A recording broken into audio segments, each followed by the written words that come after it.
Good morning and welcome to Daily Journal Newsbreak, sponsored by Renaissance Bank. Today is Friday, October 12th, and I'm your host, Elizabeth Walters. We're going to take a look at today's top news and sports stories across Northeast Mississippi, but first, a look at your weather forecast. Today we'll have partly cloudy skies with a high around 71 and tonight's low around 55. And for your weekend, on Saturday, we'll have partly cloudy skies with a high of 72 and a low of 60. On Sunday, a few morning showers with a high of 83 and a low of 64. And on Monday, a 40% chance of showers ending by midday. Monday's high will be around 73 with a low of 52. And here's a look at some of today's top headlines. Nearly 24 volunteers from the state have already left for Florida to assist in the aftermath of Hurricane Michael, and local and state officials are committed to sending more aid in the future. While some relief workers were sent to Tallahassee, Disaster Workforce Engagement Manager Selena Standifer said that some workers may be sent to Panama City, which has some of the worst damage. Standifer said the Red Cross will continue to send volunteers until everything is restored. Meanwhile, 8 Days of Hope Disaster Relief Ministry is making preparations to send a rapid response volunteer team to Florida. Executive Director Steve Tybor said they are planning a major outreach effort, and a more detailed plan will be announced on Monday. And the wife of the suspect in the shooting death of Mississippi Highway Patrol Trooper Josh Smith has released a statement about the altercation.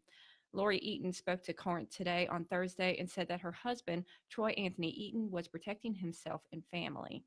Lori Eaton said, quote, "We are unsure about the details of why the altercation started, but Anthony was protecting himself and two younger family members," end quote.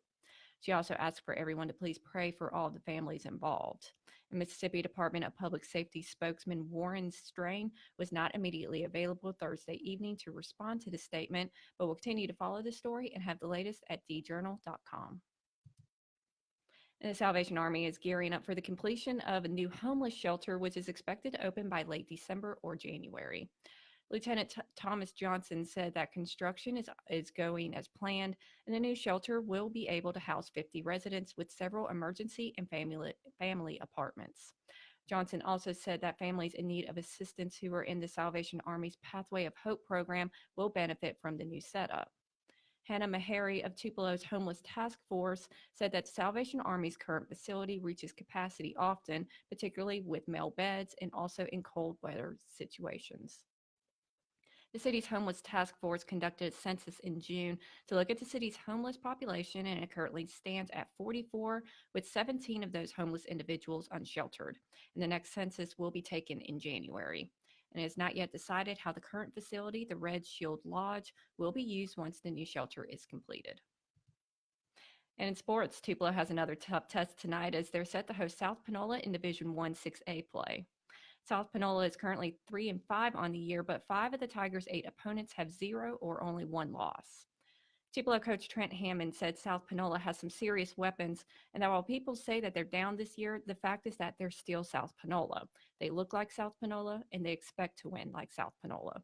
So far this season, both teams are averaging around 23 points per game and are run-first offenses. South Panola junior Janari Dean has over 1,100 yards and has scored 9 touchdowns, but the Golden Wave defense has not allowed a point in its last 2 games, and they're only allowing around 18 points per game this season, along with tallying 3 interceptions and 15 sacks against 3 division opponents.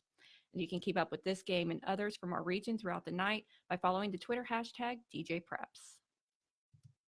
And that'll do it for Newsbreak on this Friday. Don't forget that this show is one of the many online offerings courtesy of the Daily Journal that gets you news off the page and on the go. Each story discussed today on Newsbreak can be found in your Daily Journal or online at djournal.com, where you can find a new episode of Newsbreak each weekday morning. Thanks for joining us. I'm Elizabeth Walters. Have a great weekend.